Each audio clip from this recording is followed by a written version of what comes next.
Amen. Que Dieu soit béni. Voilà. C'est un plaisir d'être là avec chacun, avec chacune.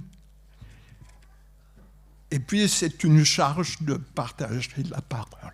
Donc, entre le plaisir et la charge, en pensant donc qu'à ce culte, j'ai bien sûr prié, et puis plusieurs pensées sont venues, mais il y en a une quand même qui s'est imposée. Et c'est celle-ci que j'aimerais partager ce matin. On ne va pas introduire la pensée par un petit prophète, c'est difficile à trouver, Amos, chapitre 5.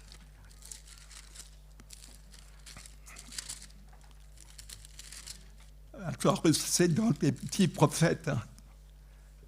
Amos, chapitre 5, mais ça paraîtra sur l'écran pour ceux qui ont du mal. Des fois, les petits prophètes nous disent des grandes choses. Et en tous les cas, ce verset est venu sur mon cœur. Amos, chapitre 5, la fin de verset 4, c'est celle-là qui va nous arrêter ce matin quelques instants. Lorsque le Seigneur nous dit ceci, « Cherchez-moi et vous vivrez. » Amen. Cherchez-moi et vous vivrez. C'est le désir du Seigneur, que nous puissions le chercher. Est-ce que tu sais que si tu es là ce matin, c'est parce que lui t'a cherché? Moi, je sais que Dieu m'a cherché et il m'a trouvé. Et il nous a tous, en Jésus-Christ, cherchés. Pour ma part, il est venu me chercher d'une manière tout à fait étonnante en plein milieu de cette grande ville de Nanterre, région parisienne. 80 000 habitants, des prospectus distribués, un qui tombe dans ma boîte à lettres, perdu, désespéré. Il est venu me chercher et je suis là ce matin parce qu'il m'a cherché. Et toi qui es là, ce n'est pas par hasard, ce n'est pas un effet du hasard, mais c'est ce que tu dois comprendre. En fait, le cœur de Dieu nous cherche jusqu'à ce qu'il nous trouve et ensuite, il désire que notre attachement à lui soit tel que finalement, il n'a plus besoin de nous chercher parce que c'est nous qui allons maintenant le chercher et de plus en plus. C'est pourquoi Dieu, déjà dans l'Ancien Testament, dit « Cherchez-moi et vous vivrez ». Dès le début de l'histoire de notre monde, l'histoire de l'humanité dans le jardin d'Éden, nous voyons combien Dieu a désiré établir une relation profonde, une relation réelle avec ces créatures, avec Adam et Ève. On sait par la parole de Dieu, et cela peut nous surprendre, nous étonner, que Dieu a créé Adam et Ève à son image. Et ça, c'est extraordinaire. Ça nous étonne à l'image de Dieu. Oui, Dieu a voulu créer Adam et Ève à sa ressemblance morale, avec un cœur capable d'être en communion avec lui. C'est pourquoi Dieu nous a fait à son image, parce que son plan éternel, c'est que nous soyons avec lui pour toujours dans une communion extraordinaire. La vie éternelle, c'est qu'il te connaisse, toi, le seul vrai Dieu, et celui que tu as envoyé, Jésus-Christ. Qu'il te connaisse, c'est une relation, c'est un désir d'union, de communion. Voilà ce qu'était le plan de Dieu dès le départ.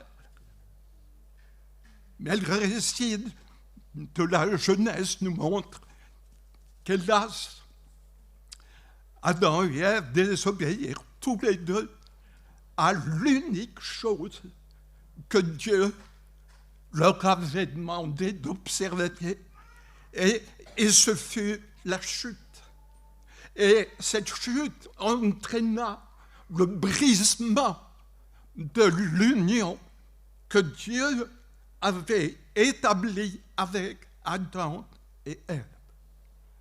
Et on le sait, le jour même où ils ont désobéi à Dieu, il nous a dit que Dieu, vers la fin de la journée, est venu pour cette rencontre habituelle avec ses créatures. Et Dieu a dit ceci, il a appelé « Où es-tu » Il y avait cette relation de cœur parce que Dieu nous aime et parce qu'il veut cette union avec nous. Il sait que le bonheur, c'est lorsque nous sommes attachés à lui. Où es-tu? Peut-être ce matin, le Seigneur te dit, où es-tu, mon enfant? Où es-tu? La Bible nous dit que c'est par le péché d'un seul homme que le péché est entré dans le monde. Et cette séparation s'est installée. Même si déjà Dieu a voulu montrer que même si l'homme avait échoué, même si l'homme avait désobéi, eh bien Dieu avait déjà préparé une solution. Et comme prophétiquement, il y a eu, n'est-ce pas, cette parole où le Seigneur a dit à l'ennemi de nos âmes, qui avait entraîné Adam et Ève dans la chute, la postérité de la femme t'écrasera la tête. Alléluia. Toi, tu le blesseras le talon. Et on sait que Jésus est mort sur la croix pour nos péchés. Mais Dieu a dit à Satan, la postérité de la femme t'écrasera la tête. Jésus était déjà prophétiquement annoncé comme celui qui allait pouvoir rétablir la relation perdue avec Dieu. Si tu n'es pas à Christ ce matin encore, le seul médiateur entre Dieu et les hommes, c'est Jésus-Christ, homme, qui s'est donné pour que tu sois, non pas, j'aime pas ce mot, excusez-moi, reconnecté, je ne l'aime pas, que tu sois réuni, rattaché, uni d'une façon vitale et pas électronique au Seigneur. Alléluia.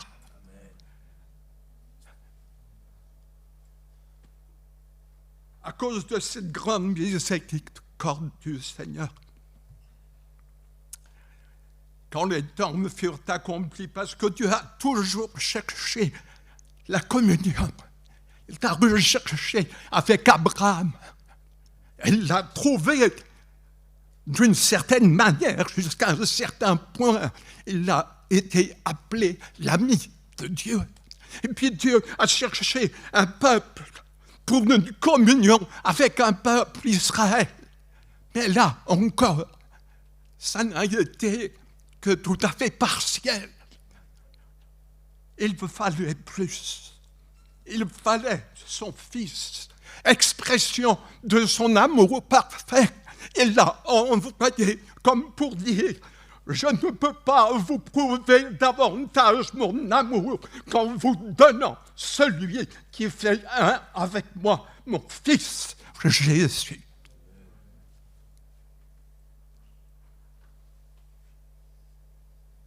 Et si nous sommes là ce matin, pour la plupart d'entre nous,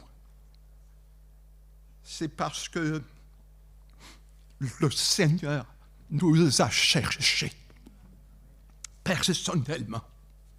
Nous avons tous notre histoire. Mais si nous sommes là ce matin, c'est parce qu'il t'a aimé et parce qu'il t'a cherché. Et je veux croire qu'il t'a trouvé. Amen. Alléluia. Quelle grâce.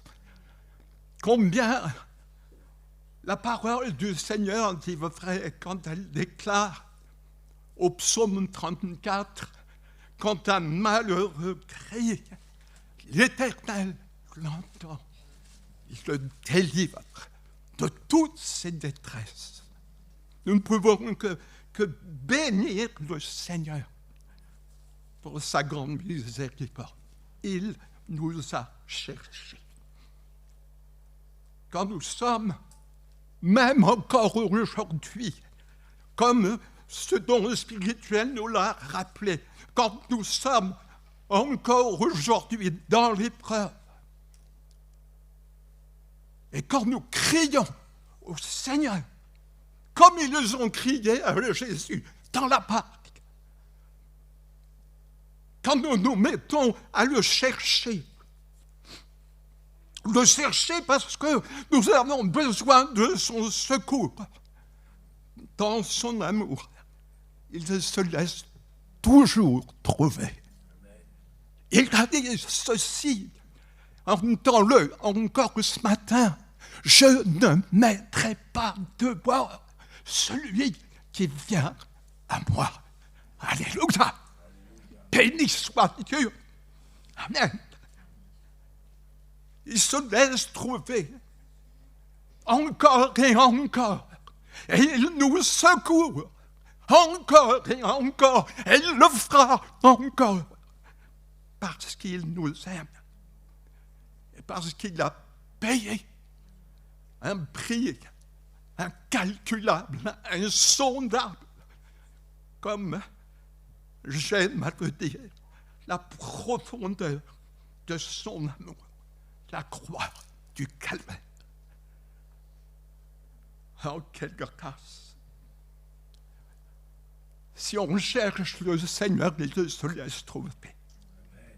Il y a quelques jours, j'aimerais qu'on puisse le mettre, ce texte, si c'est possible. Marc 7, 24 à 30. J'aimerais que quelqu'un qui lit. Jésus étant parti de là, il s'en alla dans le territoire de Tyr et de Sidon.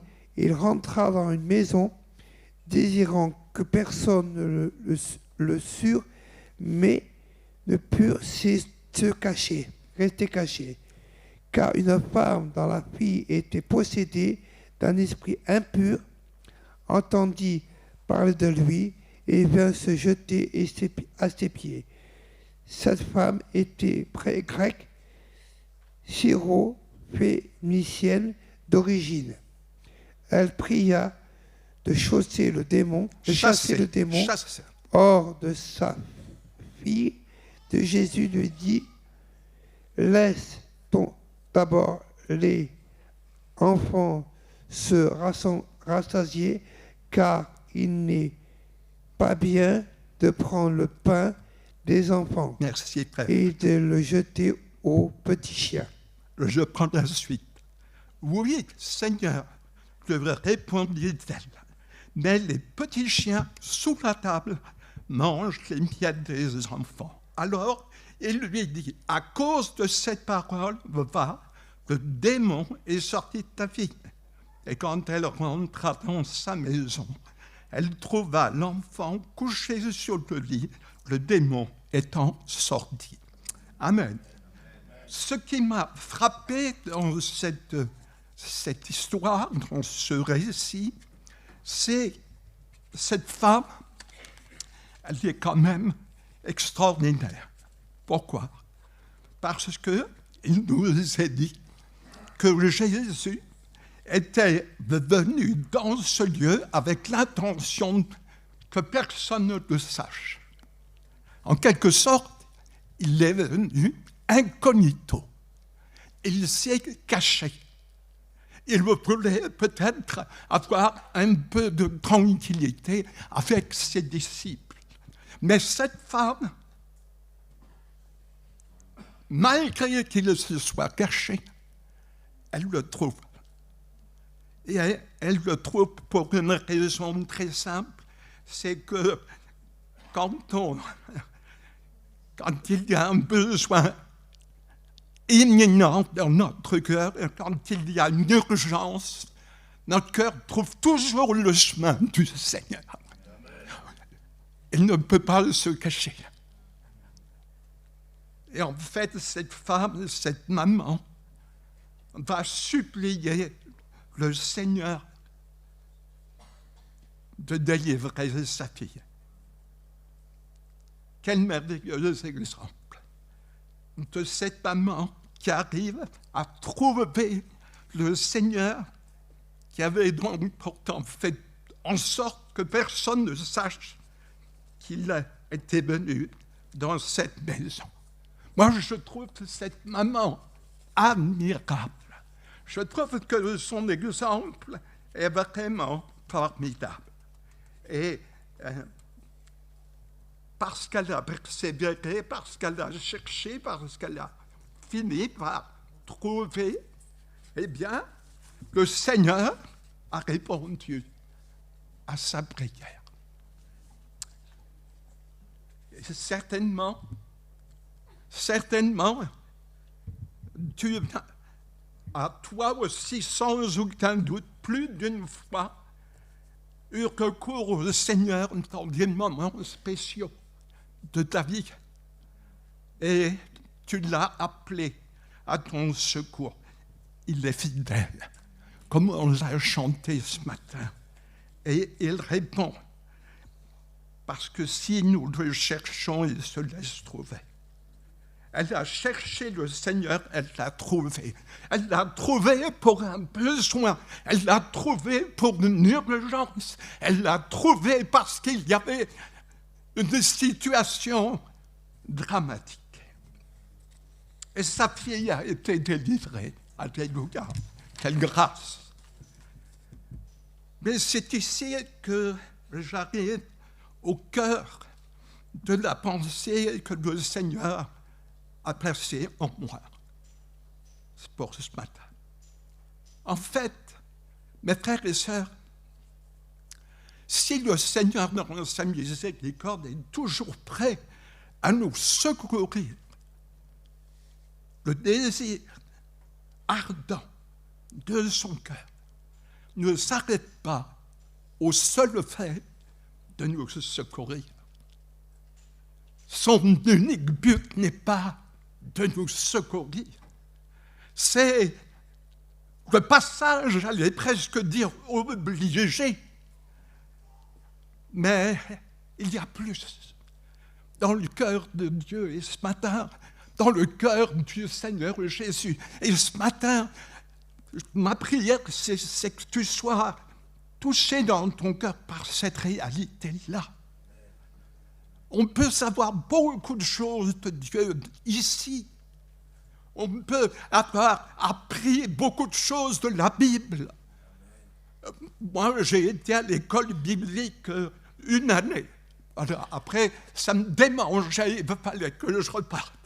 Mais certains ont fait 200, 300, et il y en a qui font des études bibliques, qui ont un ministère d'enseignants, et c'est formidable.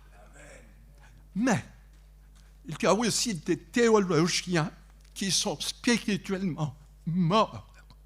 Parce que, certes, ils connaissent, mais pas ici. Et en fait, ce matin, je suis pas venu avec un autre désir, que ton cœur soit interpellé et que tu comprennes ce que le Seigneur veut te dire ce matin. Dans le prophète Jérémie, au chapitre 29, tout le monde connaît, et surtout les jeunes connaissent ce passage de Jérémie 29, où il était question, n'est-ce pas, de l'avenir, que Dieu a pour nous des projets d'avenir, et non de malheur.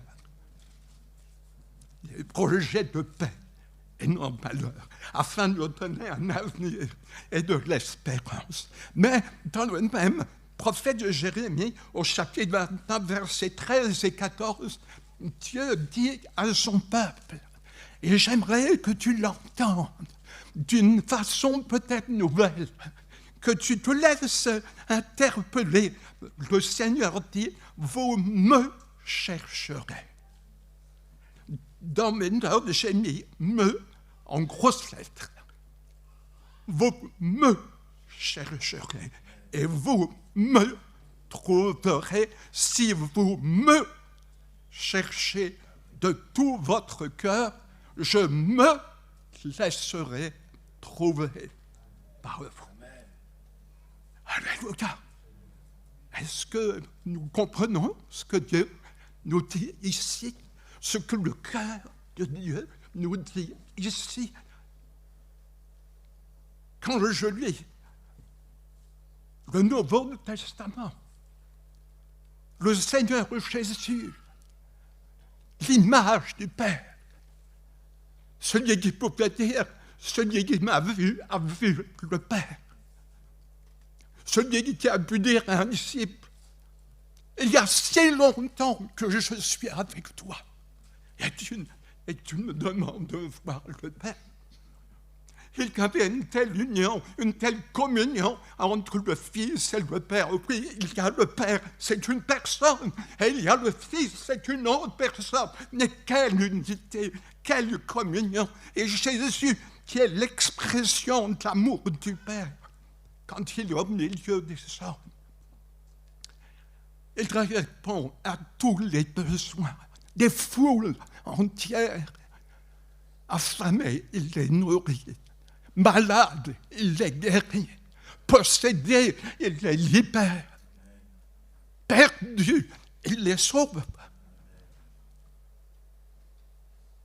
Mais je trouve aussi dans ce même Nouveau Testament combien le Seigneur apprécie quand on le cherche, lui, pour lui. Je vois, bien sûr, c'est un passage tellement connu.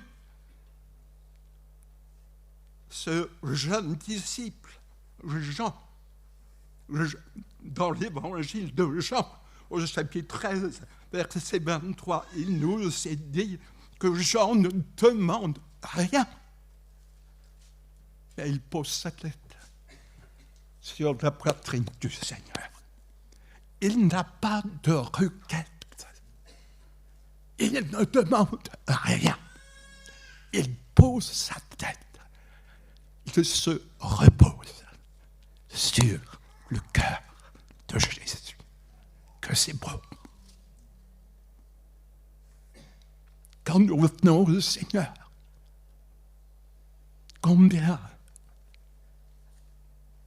il aimerait que nous ayons ces moments avec lui gratuits,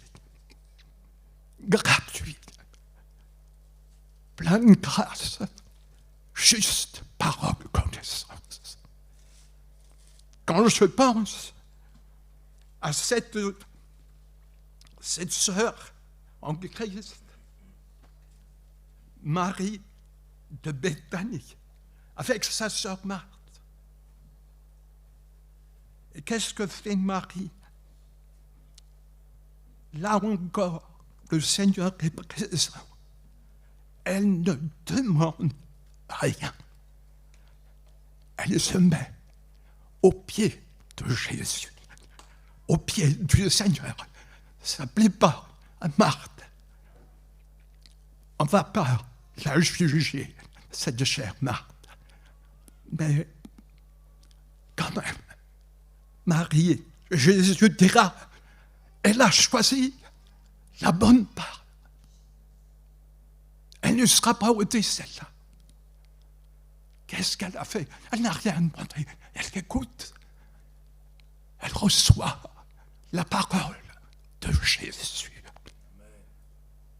Et puis comment ne pas parler de cette femme?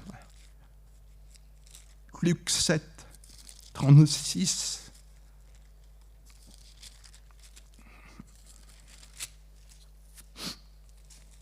Luc 7, 36. J'aimerais lire ce passage, je le trouve tellement extraordinaire. Luc 7, 36. Un pharisien pria Jésus de manger avec lui. Jésus entra dans la maison du pharisien et se mit à table. Et voici une femme pécheresse qui se trouvait dans la ville, ayant su qu'il était à table dans la maison du pharisien, apporta. C'est bien quand on apporte quelque chose qui vient du cœur. Apporta un vase d'albâtre plein de parfum. Elle se tint derrière, aux pieds de Jésus. Elle pleurait. Et bientôt, elle lui mouilla les pieds de ses larmes, puis les essuya avec ses cheveux, les embrassa et les soignit de parfum. Le pharisien qui l'avait invité, voyant cela, dit en lui-même, si cet homme était prophète, il saurait qui et de quelle espèce est la femme qui le touche. Il saurait que c'est une pécheresse. Jésus prit la parole et lui dit, Simon, j'ai quelque chose à te dire. Maître, parle, répondit-il. Un créancier avait 2 débiteurs. L'un devait 500 deniers et l'autre 50. Comme il n'avait pas de quoi payer, il leur a mis à tous 2 leurs dettes. Lequel l'aimera le plus? Simon répondit, celui, je pense, auquel il a le plus remis. Jésus lui a dit, tu as bien jugé. Puis se tournant vers la femme, il dit à Simon, vois-tu cette femme? Je suis entré dans ta maison, tu ne m'as point donné d'eau pour laver mes pieds, mais elle les a mouillés de ses larmes. Elle les a essuyés avec ses cheveux. Tu ne m'as point donné de baiser, mais elle, depuis que je suis entré, elle n'a point cessé d'embrasser mes pieds. Tu n'as point versé d'huile sur ma tête, mais elle a versé du parfum sur mes pieds. C'est pourquoi je te le dis, ses nombreux péchés ont été pardonnés, car elle a beaucoup aimé. Mais celui à qui on pardonne peu, aime peu, et on s'arrête là. Amen. Ce n'est pas parce que elle avait beaucoup aimé le Seigneur que le Seigneur, alors, lui a beaucoup pardonné. C'est tout le contraire. C'est parce que cette femme pécheresse, et certains commentateurs pensent que cette femme n'est autre que la femme adultère, à qui Jésus a dit, va et ne pêche plus. Et que plus tard, cette femme, elle réussit en quelque sorte à venir manifester sa reconnaissance au Seigneur. Ce jour-là, elle manifeste un grand amour, oui, parce qu'une grande dette lui a été remise, certes. Et ce jour-là, qu'est-ce qu'elle apporte au Seigneur? Bien sûr, elle apporte ses larmes de reconnaissance, son cœur rempli d'amour. Elle lui apporte aussi, elle prend avec elle un vase d'albâtre, et on sait que l'albâtre, c'est une pierre précieuse, enfin, ce n'est pas une pierre, c'était un vase précieux. C'est ça, merci. Et il y avait un parfum qui certainement doit aussi coûter. Mais peu importe, laissez-moi vous dire que ce qui s'est passé ici, c'est ce qu'on devrait vivre à chaque culte. Qu'est-ce qu'on est, si tu veux, le parfum, le vase d'albâtre? Apporte au Seigneur ce que tu peux apporter de ce qu'il te donne chaque mois, peu importe. Je ne suis pas venu ce matin pour parler d'offrande. Et surtout, si nous venions avec ce cœur plein de reconnaissance, sans rien demander, mais juste pour l'aimer, juste pour l'adorer. C'est ce qu'a fait cette femme. Le cœur du Seigneur a été comblé, je le crois. Et ce matin, c'est au travers de ce moment où nous sommes appelés à vivre ensemble que le Seigneur, le cœur du Seigneur, nous dit, si vous me cherchez, je me laisserai trouver.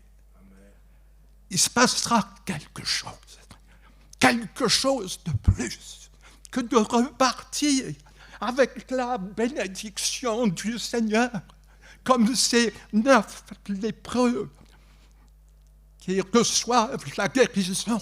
Ils repartent et ils ont la guérison en chemin, mais ils poursuivent leur route avec la guérison du Seigneur. Mais un seul à cœur de revenir. Il n'a plus rien à demander, mais il a tout à donner, à louer, à bénir, à adorer le Seigneur.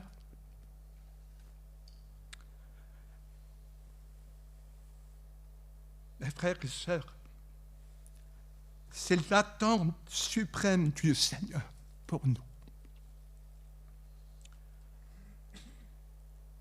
La dernière fois que je suis venu ici, j'ai parlé du retour du Seigneur. Mais comment être prêt? C'est tout simple. Reste près de Jésus. Et si tu es près de Jésus, tu seras prêt. L'attente suprême du Seigneur pour nous ce matin, c'est que nous trouvions, ou que peut-être nous retrouvions, ce degré supérieur de communion avec lui, une communion de cœur à cœur, où il n'est plus question de demander et de demander encore, mais juste de l'aimer, de l'écouter et de l'adorer. Juste apprécier sa présence. Juste apprécier son amour infini. Mes frères et sœurs, je sais que le Seigneur sera toujours là pour nous secourir dans nos détresses. Et si tu as ce matin besoin de son secours, je sais qu'il ne veut pas te secourir parce qu'il t'aime. Mais, je veux aussi t'appeler, mon frère, ma sœur, toi qui connais le Seigneur, à entendre son appel à venir plus près de son cœur. Parce que tel est son désir suprême. Quand Paul dit « Et je connaîtrai Christ », la puissance de sa résurrection et la communion de ses souffrances, il exprime ce désir qu'il a dans son cœur maintenant d'être tout près de Jésus et de laisser la vie de Christ l'envahir. Le Seigneur a exprimé ce désir ardent quand il a parlé, quand il s'est comparé au cep. Je suis le vrai cep. Et il nous invite à être ces sarments qui sont attachés à lui, attachés vitalement, que sa sève, que la vie de Christ par le Saint-Esprit passe, et que par cette union, par cette communion, demeurant en lui, nous puissions être transformés, métamorphosés et préparés. La Bible dit que quand l'époux viendra, l'épouse doit être préparée. Et comment être si je ne suis pas attaché à celui qui aujourd'hui me dit de demeurer en lui? Ce qui n'était pas possible, mes frères et sœurs, quand Jésus était sur cette terre, quand physiquement il était au milieu des hommes, il n'y avait pas la possibilité pour les disciples d'être tout le temps en communion avec le Seigneur. Et on va voir que parfois, il se levait le matin et il cherchait Jésus. Il paniquait aussi là, parce qu'il ne voyait plus Jésus. S'était levé plus tôt pour prier dans un lieu à part. Donc, il n'était pas tout le temps en communion. Et en fait, il réalisait quelque part que la présence du Seigneur, c'était la chose la plus importante. Et quand Jésus leur a dit, « Il vous est avantageux que je m'en aille », alors là, ils n'ont pu plus rien comprendre du tout. Seigneur, on a besoin de toi.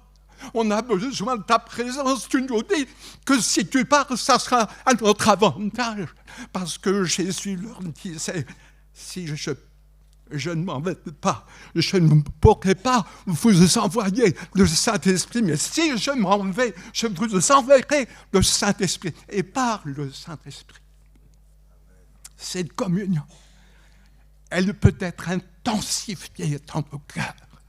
C'est nous qui devons choisir. C'est nous qui mettons le baromètre. Ce n'est pas le Seigneur. C'est nous qui pouvons dire, Seigneur, je veux passer avec toi tant de temps dans ta présence. Ça, c'est un premier point.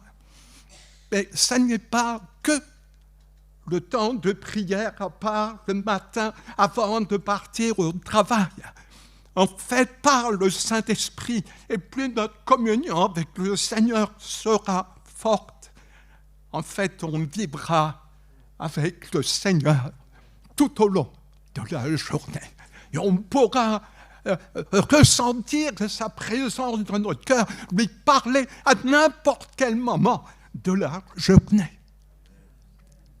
Paul pouvait dire, Christ est ma vie. Christ est ma vie.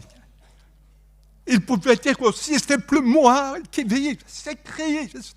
Il y avait cette union, cette communion, cette osmose entre Christ et lui par l'Esprit. Quel changement dans notre vie si Christ venait, comme j'aime à le dire, régner. S'il n'était pas seulement celui qui nous secoue, celui qu'on peut toujours rappeler, celui vers lequel on peut toujours crier pour qu'il nous vienne en aide. Mais s'il était notre tout, c'est ce que le Seigneur désire nous rappeler ce matin. Demeurer en lui. Alors, si tu es plus ce matin désireux de vivre près du Seigneur, c'est l'occasion de le lui dire. C'est l'occasion de lui dire, Seigneur, je voudrais ce matin apprendre à m'approcher de toi sans requête, sans demande, sans prière. Bien sûr qu'il y a un temps pour prier, bien sûr qu'il y a un temps pour demander, et encore une fois, je dis qu'il sera toujours prêt à nous secourir. Mais il veut plus. Imaginez un papa. Son fils sait qu'il peut toujours compter sur lui. Papa, j'ai besoin de ça. Et le papa se déplace. Le papa vient l'aider. Le papa vient le secourir. Le papa vient lui apporter toute l'aide dont il a besoin. Ce fils a un papa extraordinaire qui s'occupe de lui tout le temps. Mais est-ce que le cœur du papa n'est pas aussi, j'oserais dire en droit, j'aime pas dire ce mot-là, l'amour ne dit pas j'ai le droit, mais ne serait-il pas logique? Parce qu'un culte raisonnable, en grec, c'est logique, un culte logique. Est-ce qu'il ne serait pas logique que ce fils vienne faire son papa et lui fasse gratuitement des gros câlins? Qu'est-ce que vous en pensez? Juste parce que le papa, on les connaît, hein, les enfants. Quand ils viennent comme ça, je me rappelle nos petits-fils quand ils étaient petits. Nos fils, notre fils. Ma fille, et qui viennent et qui disent, papa, j'ai rien demandé. Et je vais juste te dire que je t'aime. C'est ça que le Seigneur apprécie le plus. Le plus. Parce que tu as des raisons d'aimer le Seigneur. Dieu, ton Père, qui a donné son Fils. Tu as des raisons d'aimer. Tu as des raisons d'aimer Jésus qui s'est donné pour toi. Et ce matin, eh bien, il t'appelle à une communion avec lui, plus forte, du cœur avec lui. Il te donne rendez-vous. C'est pas ici que ça se passera. Te donne rendez-vous chez toi, dans ta chambre, dans le secret. C'est là qu'il te dit, je t'attends. Si tu me cherches là, pas pour me demander, mais juste pour me dire, pour répondre à mon amour, eh bien, je me laisserai trouver par toi. Et là, dans cette relation, dans cette communion, il se passera des choses glorieuses dans ta vie. Des choses ineffables, des choses extraordinaires. Parce qu'il y a des choses qui ne viennent même pas à notre pensée. Mais quand on est en communion avec Jésus, son amour nous comble. Il nous donne. Il nous transporte, nous transforme. Et il nous bénit. On sent qu'on n'a plus besoin de demander. Parce que comme l'écrit Paul, nous découvrons, là, non pas parce que c'est écrit, mais parce qu'on le vit, que nous avons tout pleinement en lui. Amen. Alors, ce matin, j'ai envie de faire 2 appels.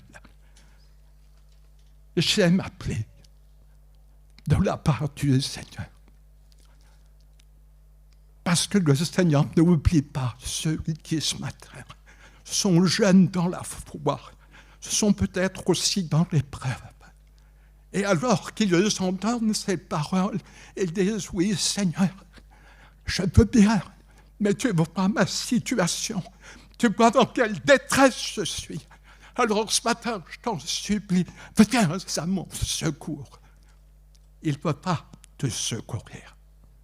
Donc le premier appel, c'est celui-ci.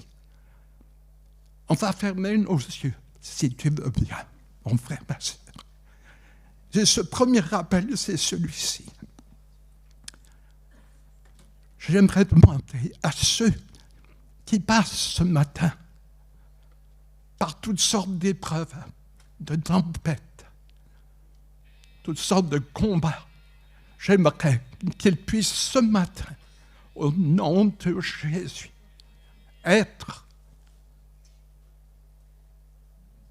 se sentir appelés par le Seigneur pour recevoir de lui son secours. Le Seigneur a dit, invoque-moi au jour de la détresse, je te délivrerai et tu me glorifieras. Si ce matin, il y a au milieu de nous des bien-aimés qui ont besoin d'être secourus dans leur santé peut-être, dans leur vie de couple, dans leur famille, dans les choses de cette vie. Ils ont besoin de la grâce de Dieu. Ils ont besoin de l'intervention, je dirais même, miraculeuse du Seigneur. Eh bien, si c'est ton cas, le Seigneur, ce matin, veut répondre à ton appel au secours. Et si tu veux le croire ce matin, je vais te demander de te lever à ta place. Toi qui as besoin d'un secours du Seigneur, d'une intervention du Seigneur dans ta vie ou autour de toi, je vais te demander ce matin de manifester ta foi en son secours en levant ta main juste ou en te levant à ta place. Toi qui as besoin du secours de Jésus, lève-toi maintenant et crois, on va prier, crois que le Seigneur est toujours le même, hier, aujourd'hui, éternellement, pour te secourir. Il t'aime. Il sait pourquoi tu te lèves. Peut-être tu as chuté, peut-être tu as sombré. Et ce matin, tu dis, Seigneur, pardonne-moi. C'est aussi une requête. Seigneur, lave-moi, purifie-moi. Peut-être tu as besoin d'être réconcilié avec le Seigneur. Manifeste-le maintenant. Et nous allons prier. Alléluia. Crois dans ton cœur maintenant, mon frère, ma soeur, que le Seigneur va bénir ta vie, vraiment libérer ton cœur, intervenir en ta faveur. Est-ce qu'on peut prier quelques quelques instants ensemble, élever notre voix pour ces bien-aimés. Je demande aux frères et sœurs à l'Église de prier pour ceux qui sont debout maintenant. Seigneur, je te prie, on te prie pour ces bien-aimés. Seigneur, nous invoquons encore ce matin ton amour, pour que par ton amour, tu délivres chacun et chacune, que tu interviennes miraculeusement dans leur situation. Seigneur, pardonne s'il y a des bien-aimés qui ont besoin d'être pardonnés. Seigneur, touche, nous t'en prions, ceux qui sont malades.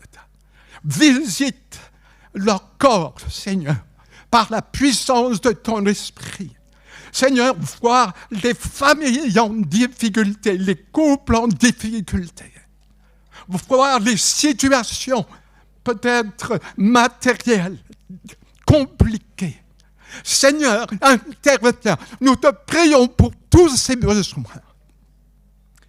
Au nom du Seigneur Jésus, que ta puissante bénédiction et grâce viennent, Seigneur, sur chacun d'eux. Et je crois, et je te remercie, parce que je crois que tu le fais. Tu es fidèle. Et quiconque se confie en toi ne sera pas confus. Sois béni, Seigneur Jésus. Amen. Vous pouvez reprendre place. Est-ce que je pourrais demander au groupe de chant de revenir chanter donc le dernier chant avant la Sainte Seine? Très beau chant. Non, avant, celui avant celui-là. Oui. C'est ça. On va rester dans la présence de Dieu. Ah, par contre, et mes frères et sœurs, avec ce chant, nous allons laisser le Saint-Esprit toucher notre cœur. Maintenant que tu as apporté au Seigneur ta requête, parce qu'il l'accueille, parce qu'il t'aime, parce qu'il est toujours fidèle pour nous secourir.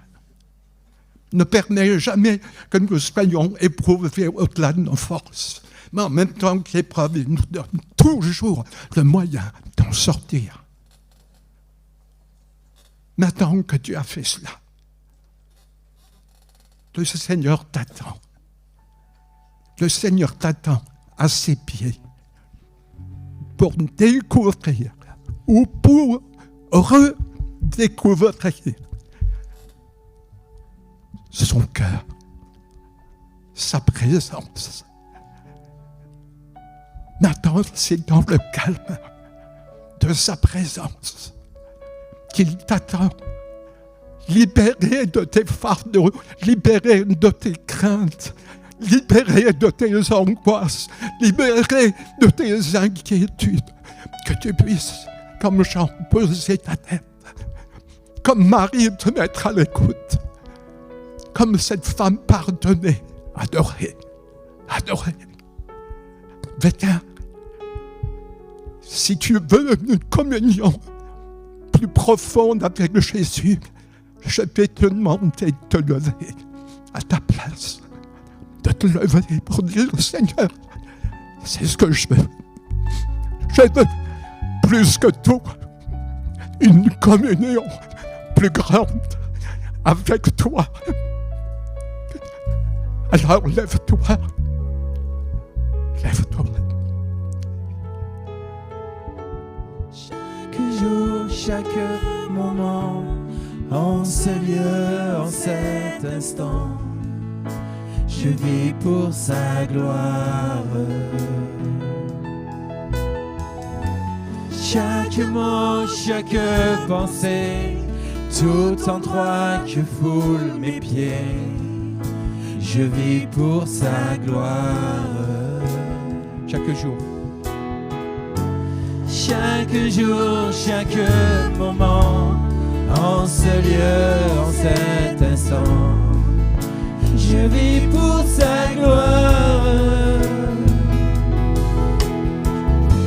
Chaque chaque pensée, tout endroit que foulent mes pieds. Je vis pour sa gloire.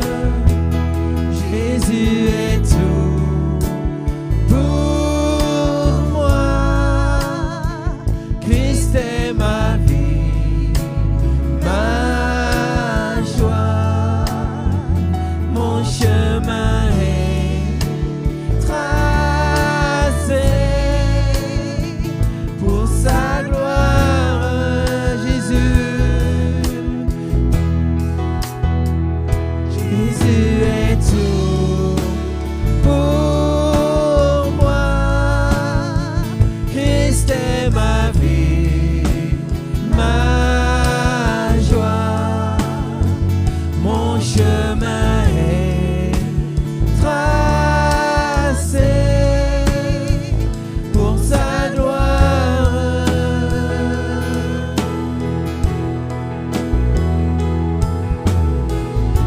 Chaque envie, chaque désir, pour lui seul doit s'accomplir.